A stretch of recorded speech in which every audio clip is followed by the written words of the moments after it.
In the beginning was the Logos, the Big Bang, the primordial Om. Big Bang theory says that the physical universe spiraled out of an unimaginably hot and dense single point, called a singularity, billions of times smaller than the head of a pin. It does not say why or how. The more mysterious something is, the more we take for granted that we understand it.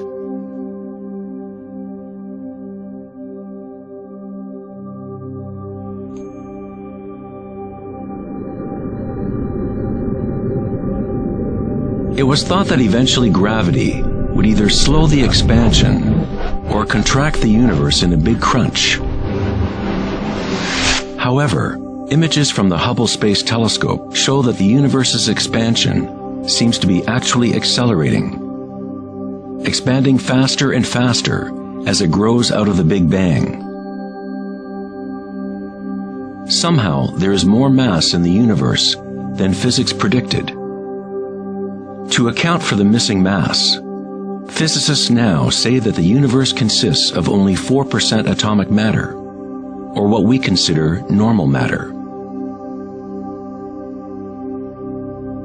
23% of the universe is dark matter, and 73% is dark energy, what we previously thought of as empty space.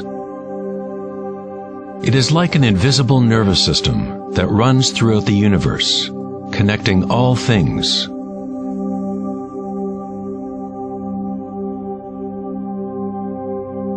The ancient Vedic teachers taught Nada Brahma, the universe is vibration. The vibratory field is at the root of all true spiritual experience and scientific investigation. It is the same field of energy that saints, Buddhas, yogis, mystics, priests, shamans, and seers have observed by looking within themselves. It has been called Akasha, the primordial Om, Indra's net of jewels, the music of the spheres, and 1,000 other names throughout history.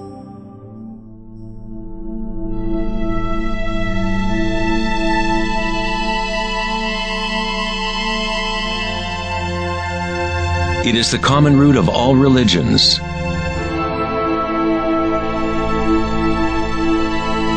and the link between our inner worlds and our outer worlds.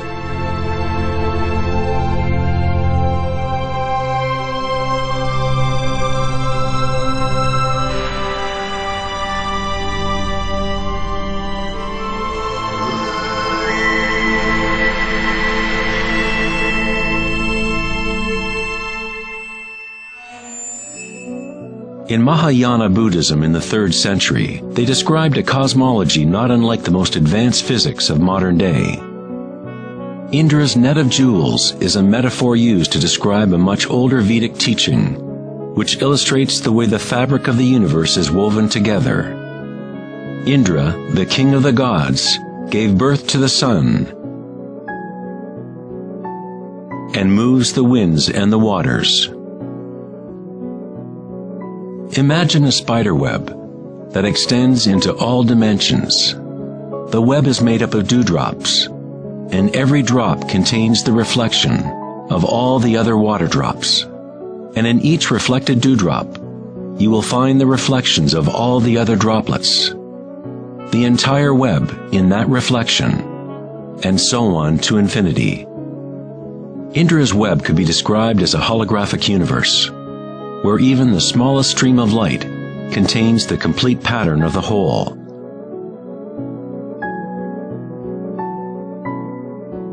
The Serbian-American scientist Nikola Tesla is sometimes referred to as the man who invented the 20th century. Tesla was responsible for discovering alternating current electricity and many other creations that are now part of everyday life. Because of his interest in the ancient Vedic traditions, Tesla was in a unique position to understand science through both an Eastern and Western model. Like all great scientists, Tesla looked deeply into the mysteries of the outer world, but he also looked deeply within himself. Like the ancient yogis, Tesla used the term Akasha to describe the etheric field that extends throughout all things. Tesla studied with Swami Vivekananda, a yogi who brought the ancient teachings of India to the West. In the Vedic teachings, Akasha is space itself, the space that the other elements fill, which exists simultaneously with vibration. The two are inseparable. Akasha is yin to prana's yang.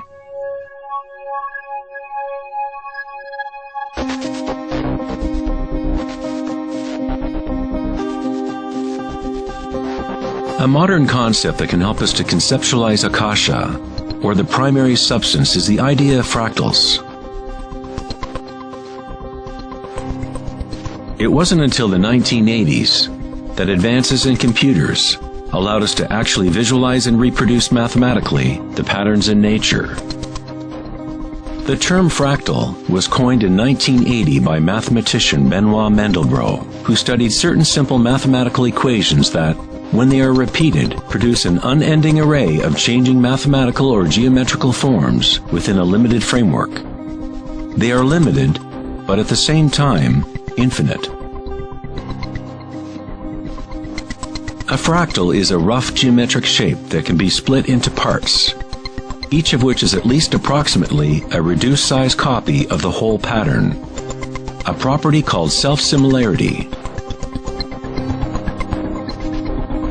Mandelbrot's fractals have been called the thumbprint of God. Om Shrim Rim Klim Lam Gam Ganapatiye Varavarada Saravajanam Eva Shavaya Swa. You are seeing artwork generated by nature itself. If you turn the Mandelbrot figure a certain way, it looks sort of like a Hindu deity or Buddha. This figure is being termed the Buddha-bro figure. Om Shrim Rim Klim Lam Gam Ganapatiye Varavarada Saravajanam Eva Shavaya Swa.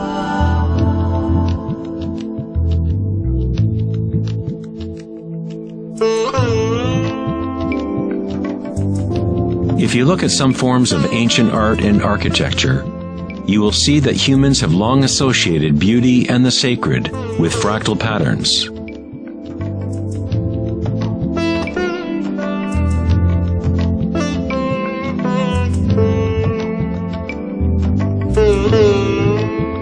Infinitely complex, yet every part contains the seed to recreate the whole.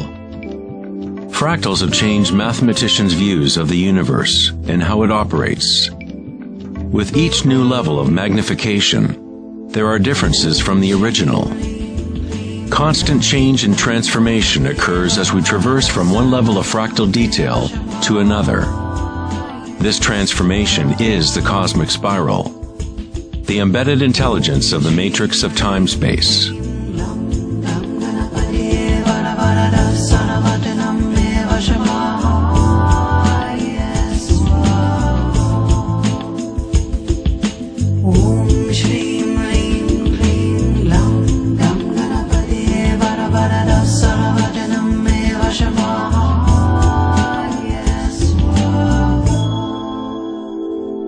Fractals are inherently chaotic, full of noise and order. When our minds recognize or define a pattern, we focus on it, as if it is a thing. We try to find the patterns we see as beautiful, but in order to hold the pattern in our minds, we must push away the rest of the fractal.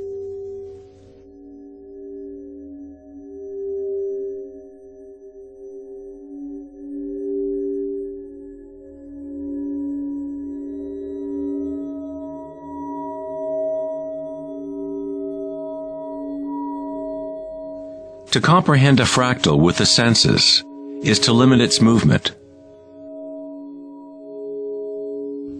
All energy in the universe is neutral, timeless, dimensionless.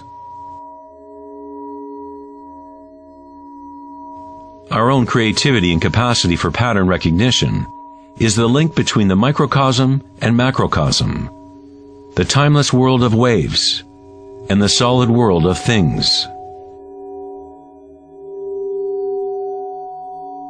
Observation is an act of creation through limitations inherent in thinking. We are creating the illusion of solidity, of things by labeling, by naming. The philosopher Kierkegaard said, "If you name me, you negate me." By giving me a name, a label, you negate all of the other things I could possibly be.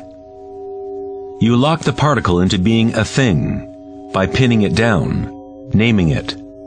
But at the same time, you are creating it, defining it to exist. Creativity is our highest nature. With the creation of things comes time, which is what creates the illusion of solidity.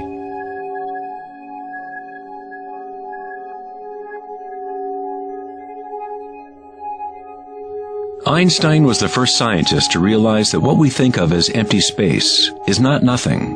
It has properties. And intrinsic to the nature of space is nearly unfathomable amounts of energy. The renowned physicist Richard Feynman once said, "There is enough energy in a single cubic meter of space to boil all the oceans in the world."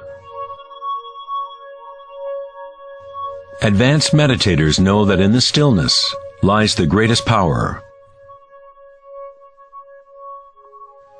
The Buddha had yet another term for the primary substance, what he termed kalapas, which are like tiny particles or wavelets that are arising and passing away trillions of times per second.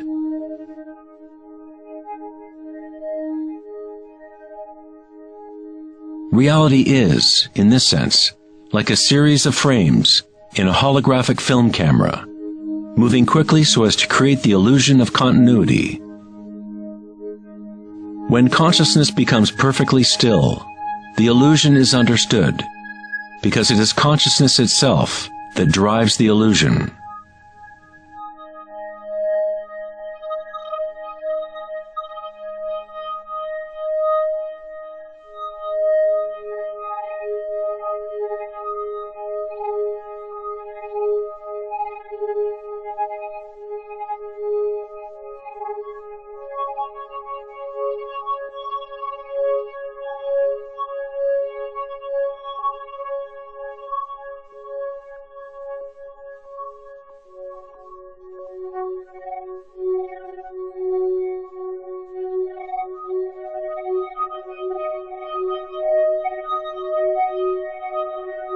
In the ancient traditions of the East, it has been understood for thousands of years that all is vibration. Nada Brahma, the universe is sound. The word nada means sound or vibration, and Brahma is the name for God. Brahma simultaneously is the universe and is the creator. The artist and the art are inseparable. In the Upanishads, one of the oldest human records from ancient India, it is said, Brahma the Creator, sitting on a lotus, opens his eyes, and a world comes into being. Brahma closes his eyes, and a world goes out of being. Ancient mystics, yogis, and seers have maintained that there is a field at the root level of consciousness.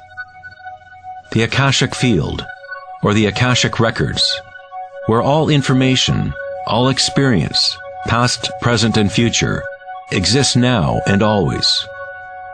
It is this field or matrix from which all things arise, from subatomic particles to galaxies, stars, planets, and all life.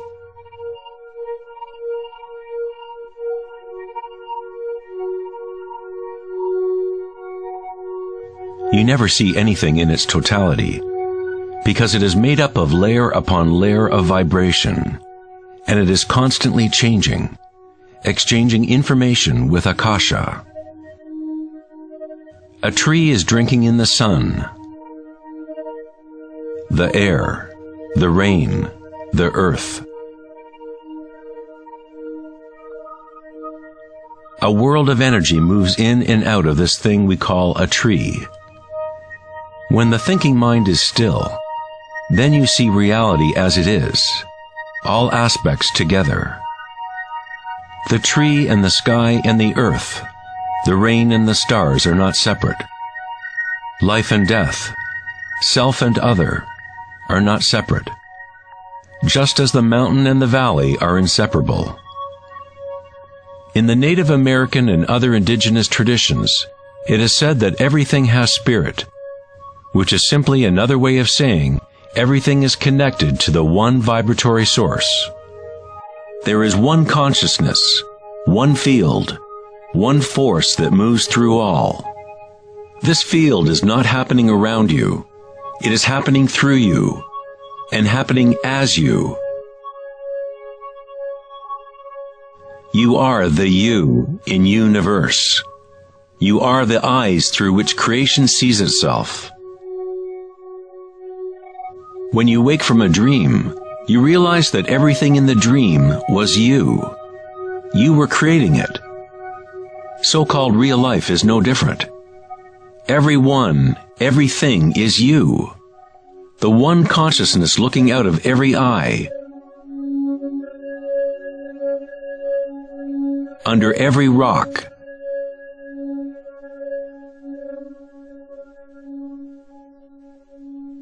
Within every particle.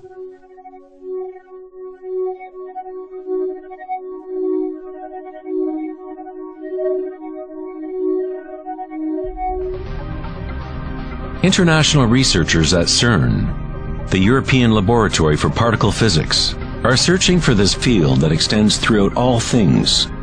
But instead of looking within, they look to the outer physical world. Researchers at the CERN laboratory in Geneva, Switzerland, announced that they had found the Higgs boson, or the God particle. The Higgs boson experiments prove scientifically that an invisible energy field fills the vacuum of space. CERN's Large Hadron Collider consists of a ring 17 miles in circumference, in which two beams of particles race in opposite directions, converging and smashing together at nearly the speed of light. Scientists observe what comes out of the violent collisions. The standard model cannot account for how particles get their mass. Everything appears to be made of vibration, but there is no thing being vibrated. It is as if there has been an invisible dancer, a shadow, dancing hidden in the ballet of the universe. All the other dancers have always danced around this hidden dancer. We have observed the choreography of the dance, but until now we could not see that dancer.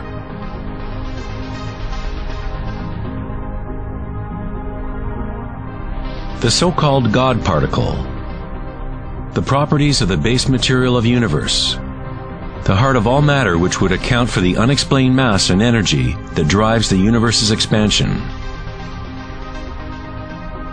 But far from explaining the nature of the universe, the discovery of the Higgs boson simply presents an even greater mystery, revealing a universe that is more mysterious than we ever imagined.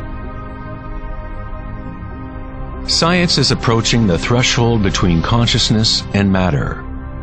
The eye with which we look at the primordial field and the eye with which the field looks at us are one and the same.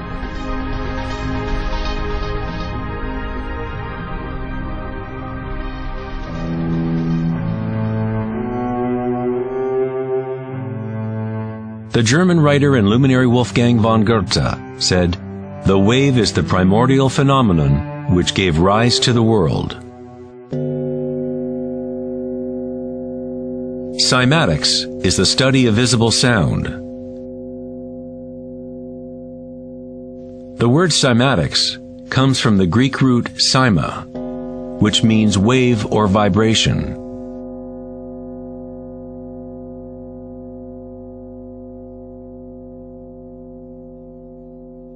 One of the first Western scientists to seriously study wave phenomena was Ernst Chladni a German musician and physicist who lived in the 18th century.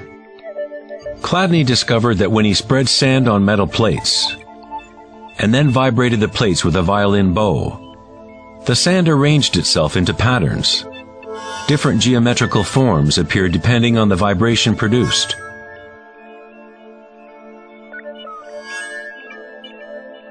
Chladni recorded an entire catalog of these shapes, and they are referred to as Chladni figures. Many of these patterns can be found throughout the natural world, such as the markings of the tortoise, or the spot patterns of a leopard.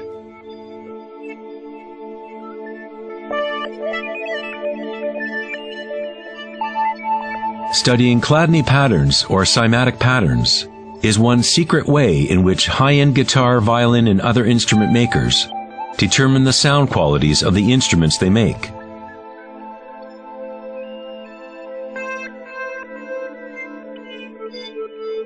Hans Jenny expanded on Chladni's work in the 1960s. Using various fluids and electronic amplification to generate sound frequencies, and coined the term cymatics. If you run simple sine waves through a dish of water, you can see patterns in the water. Depending on the frequency of the wave, different ripple patterns will appear. The higher the frequency, the more complex the pattern. These forms are repeatable, not random. The more you observe, the more you start to see how vibration arranges matter into complex forms from simple repeating waves. This water vibration has a pattern similar to a sunflower.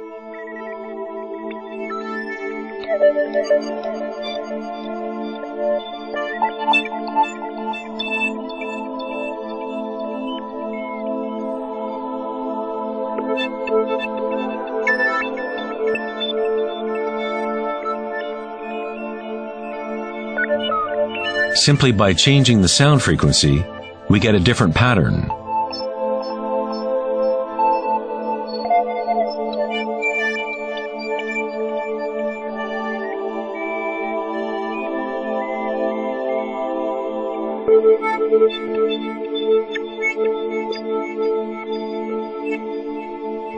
Water is a very mysterious substance. It is highly impressionable. That is, it can receive and hold on to vibration. Because of its high resonance capacity and sensitivity, and an inner readiness to resonate, the water responds instantaneously to all types of sonic waves. Vibrating water and earth make up the majority of mass in plants and animals. It is easy to observe how simple vibrations in water can create recognizable natural patterns. But as we add solids and increase the amplitude, things get even more interesting. Adding cornstarch to water, we get more complex phenomena.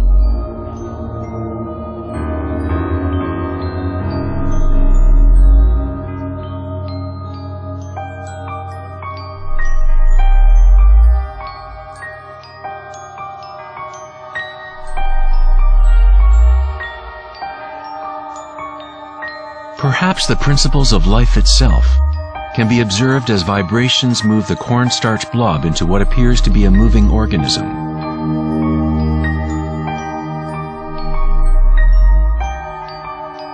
The animating principle of the universe is described in every major religion, using words that reflect the understanding of that time in history.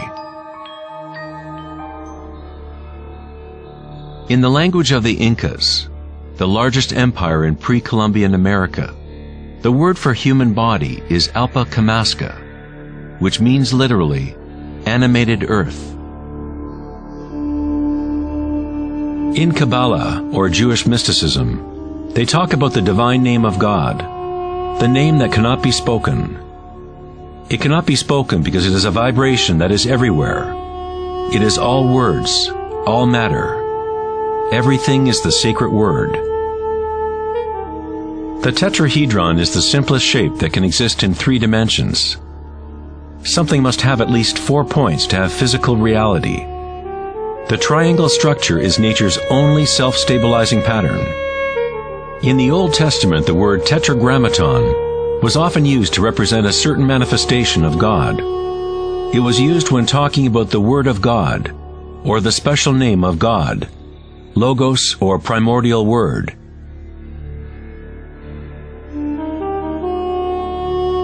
The ancient civilizations knew that at the root structure of the universe was the tetrahedral shape.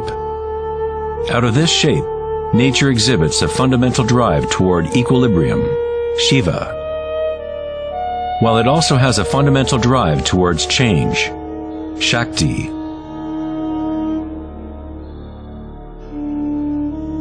In the Bible, the Gospel of John usually reads, "In the beginning was the Word," but in the original text, the term used was logos. The Greek philosopher Heraclitus, who lived around 500 years before Christ, referred to the logos as something fundamentally unknowable, the origin of all repetition, pattern, and form. The Stoic philosophers who followed the teachings of Heraclitus identified the term with the divine animating principle pervading the universe.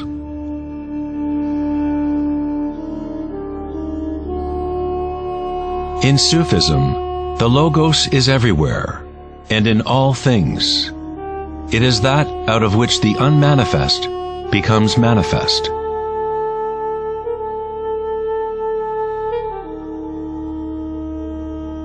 In the Hindu tradition, Shiva Nataraja literally means Lord of the Dance.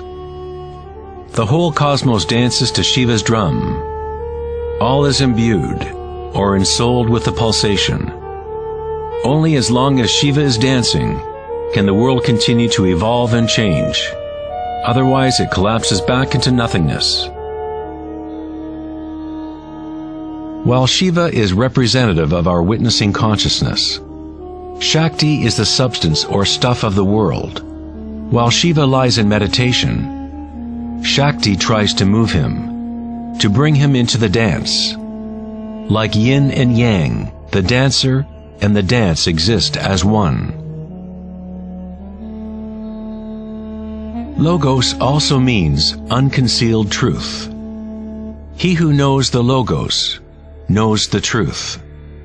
Many layers of concealment exist in the human world, as Akasha has been swirled into complex structures, concealing the source from itself.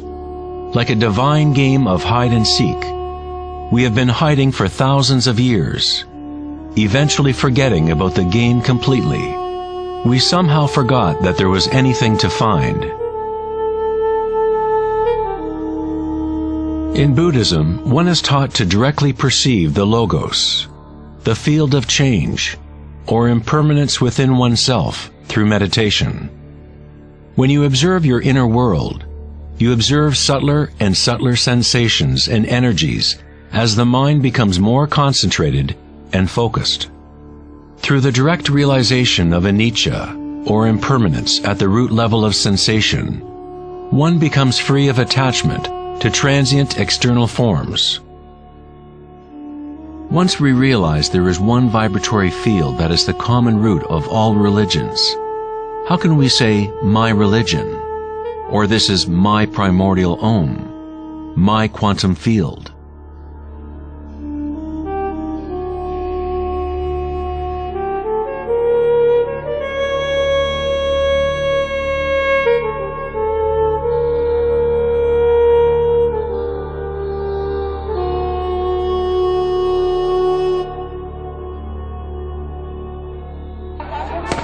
The true crisis in our world is not social, political, or economic. Our crisis is a crisis of consciousness, an inability to directly experience our true nature, an inability to recognize this nature in everyone and in all things.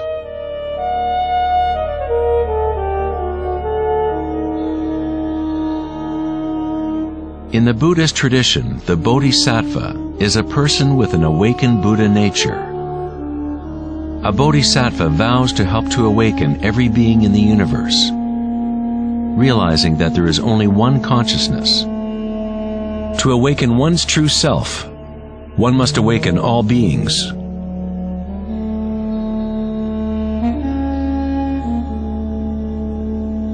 There are innumerable sentient beings in the universe.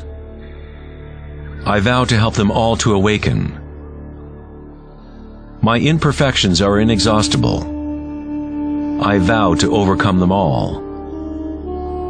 The Dharma is unknowable. I vow to know it. The way of awakening is unattainable.